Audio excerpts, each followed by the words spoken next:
Hello, everybody. I am Eva Saha. I am a host and moderator with Gotham Artists, one of the nation's premier speakers bureaus, and a proud sponsor of NYPCMA Education Day 2020. And I'm really thrilled to spotlight one of Education Day's keynote speakers and fellow Gotham Artist talent, Kight. So Kai is an innovative violinist, composer, and speaker who has inspired thousands to reach their own creative potential. He brilliantly uses music as a metaphor to empower people and has done so all around the globe and for many of the world's leading organizations, from the Walt Disney Company to PricewaterhouseCoopers to the Super Bowl winning NFL Seattle Seahawks. So Kai holds an engineering degree from Stanford University's design school, and as a violinist has performed in venues including the White House and the Great Wall of China. He's a pretty outstanding guy, and Kai, we are so happy that you could speak with us today. Yeah, thanks so much for the great introduction. I appreciate that. It's all you, Kai. All right, so Kai, a lot of artists say that they were sort of born to be, that, there was no other choice. But was there an experience that made you pursue it as a career? Yes, I started playing when I was just 3 years old. And so for me, I had several feelings or moments, I should say, when I was a kid, when I was a teenager, in which the only time I was, feeling that teenage angst, right? And the only time I felt okay or really at peace was when I was playing music. And then if I look through my childhood, even in times when I was in college, most of the times in which I was kind of in a darker place or something felt like unstable or unsettling, it was because I had kind of gone away from that. I hadn't honored that truth of mine. I hadn't honored that sense of just engagement that I have from music. And so I think different elements of life inspired different people in different times. And so for me, just being in a state of flow, right? Writing music, working on music, and having nothing else matter, that just kind of trumps every other aspect for me in terms of something that I could achieve or create or accomplish. It's just that feeling of engagement.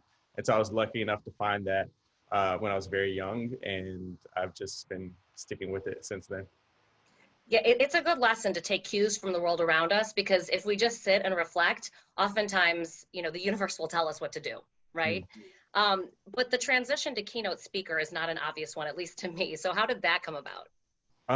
Yeah, I get that a lot, or it's like not an obvious connection, but for me, it actually was. So one of my first teachers from age 12 maybe to 18, he was an incredible violinist, a Russian man, and he, our lessons, right? I would start playing, I would play for 10 minutes, and then he would just have me put my instrument down. He would put his instrument down, and then he would break out into this long story about how this phrase represents the need to be decisive in life, and how it's the indecision that kind of takes us out of the flow, make that first decision, and then figure it out from there. So like every lesson was like 10 minutes music, and then like 50 minutes just like philosophy and just metaphors from music. And so that was implanted in my brain from a very young age that, okay, I'm playing this music now, I'm aiming to work on this piece, but within this piece of music are infinite lessons that I can apply to other areas of life. And so for me, I knew that I wanted to do something with music. It was a big part of my time. I just knew that that's something I wanted to spend several hours a day with. And so this kind of idea came to me as I realized, oh, this is a natural extension of just how I think about this already, right? Like I don't have to necessarily like try to force this, because I've been kind of trained to think this way because I had a teacher like that from age 12. And so, yeah, I think that's really the foundation of how I felt comfortable in making that jump and found the opportunity for that. Yeah, so it was natural to you, but you obviously had a great teacher. We all appreciate those great teachers in our lives. Also, was there anything, though, about the process of composing music that has translated into how you create content for your speaking engagements? It's interesting. This is going to sound contradictory. So they're very similar, but they're actually backwards and antithetical at the same time. So when I'm composing a piece of music, I can't really be around anyone, or I'm just very obnoxious if I'm around someone, because I'm in my own head. I'm singing to myself. I'm picking up on these very internal cues and sounds that I'm hearing. And then I work backwards from there and say, okay, how can I create this on that instrument, But when it comes to creating content, creating this speech, it's the opposite. It doesn't start with that internal. It has to start with questions, curiosity, the group that I'm talking to, what's their experience, what are their pain points, what's happening for them right now, who are they, what does that mean, where have they been? And so I start from an external standpoint when I create that the speaking content, and then I work backwards from there. It's like, okay, well, now that I have that, well, what about music? What experiences as a musician or as a composer parallel to the emotional experience they might be having? And then you can kind of create something that'll be of use to them. So it really seems like you take your specific audiences and really tailor your approach, which I imagine makes your speeches really captivating and informative. Is that something that you kind of all along the way, you're really trying to relate to those people? And how does that kind of enrich everybody's experiences when you're out there? Well, right, there's three elements to my work. So there's the music, obviously, so you play, and then there's the storytelling, which is that kind of gets people outside of the context of their day-to-day and transports them to another world, like, right, this parallel world of music. And the most important part is what you just mentioned, which is the translation, right? So often we think that us having like the best ideas or the wisest ideas should let us off the hook for having to actually convey them with kind of clarity for people. So I think a big part of my work, or I know a big part of my work, is like, what's their language? How can I make this simple for them to understand, but also have some profound elements, right? And that takes work, that takes time. And so for me, that is the work, and that's what I spend the most time with is, okay, I have this little insight from, composing, but I need to find the right wording for them, the right wording to translate to their career path, their office place, because that's just as important. It's the same for me. It's the same emotional experience. It's just a different stage that we're on, and so it's a matter of, okay, how do you find that connection, and then how do you make sure that there's no way they can misunderstand what that connection is. When looking back over your career, I mean, you're a young man, but can you think of other people who gave you some great advice, or maybe it was that teacher? Yeah, I think so. I mean, one point of advice I got was just to keep going, and it was really simple. And he's a really smart professor at Stanford, actually, like a behavioral scientist, and he was just like, yeah, I would ask him to like kind of give me these hints, and he was just like, no, just keep going. Just keep going. It was so simple.